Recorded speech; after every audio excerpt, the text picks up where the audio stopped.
We are checking in on two names in the fintech space. Robinhood and PayPal both out with quarterly results today. Both stocks are under pressure here, with Robinhood shares down roughly 4%, PayPal down 7.5% roughly. Let's bring in Dan Dole of Mizuho America's senior financial tech analyst. Dan, we're seeing both stocks moving in the same direction here, but let's start with PayPal. Give me the headline that stood out to you the most. Yeah, I'm still processing it, but I mean, the one thing that I'm seeing, which might be the reason why the stock is down, is that the take rate or transaction profit dollars are down. They were down 3% in the first quarter, and what I'm seeing here is they're probably down like 6 to 7% this quarter, and this is probably what gets people worried. It's kind of the interplay between the branded checkout, which is at a higher take rate, and the non-branded checkout, which is at a lower take rate, and that's why it's coming down. But that's what people are worried about. So the branded checkout is really what I'm hearing from you is what the company needs to double down on. What do they need to do to get those numbers higher? Well, they need to start growing the branded checkout faster. I mean, that's probably what the new management is going to do post Dan Schulman, is find ways to basically make sure that the branded checkout is growing faster, not losing share to Apple Pay. This has been sort of the key controversy.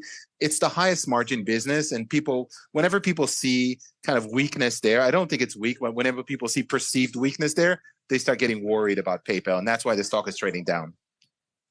Let's talk about another name that we've been watching closely here, which is Robinhood. You know, on the one hand, you've got a company that is sort of seeing the trading activity coming down. They've been trying to diversify with new product offerings. At the end of the day, it is about their active users, and we saw that number down 1 million.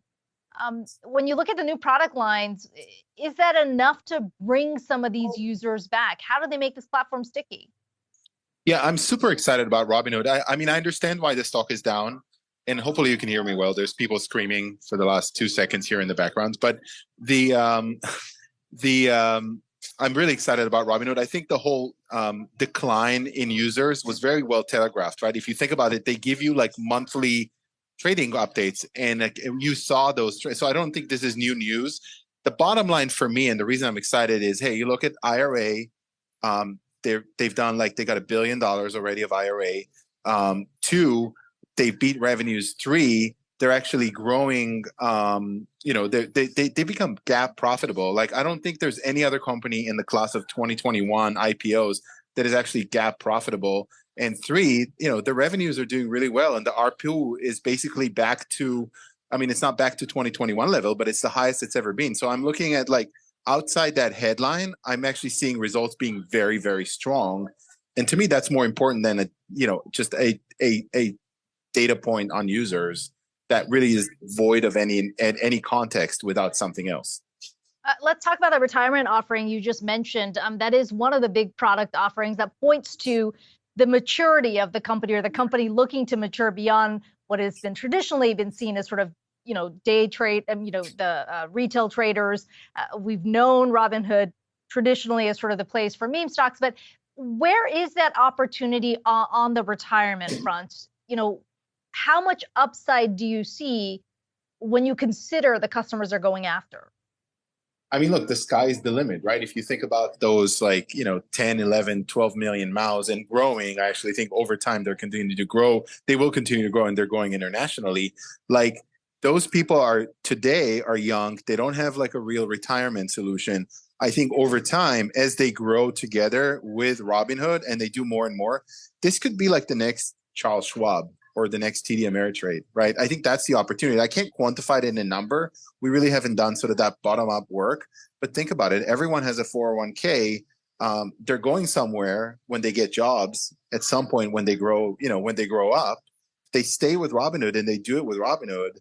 I mean, this could be the next Charles Schwab. That's why I don't understand why people are worried about one data point. The stock should be up today, not down.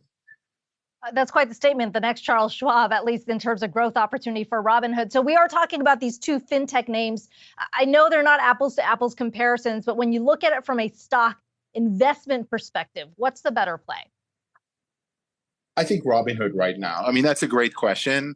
Kind of, no pun intended on the Apple versus PayPal, but I think Robinhood is the better play because there's like idiosyncratic momentum here, and they're small and they're growing and they're innovative. PayPal has a lot of opportunity, and I, obviously stick with my buy rating here.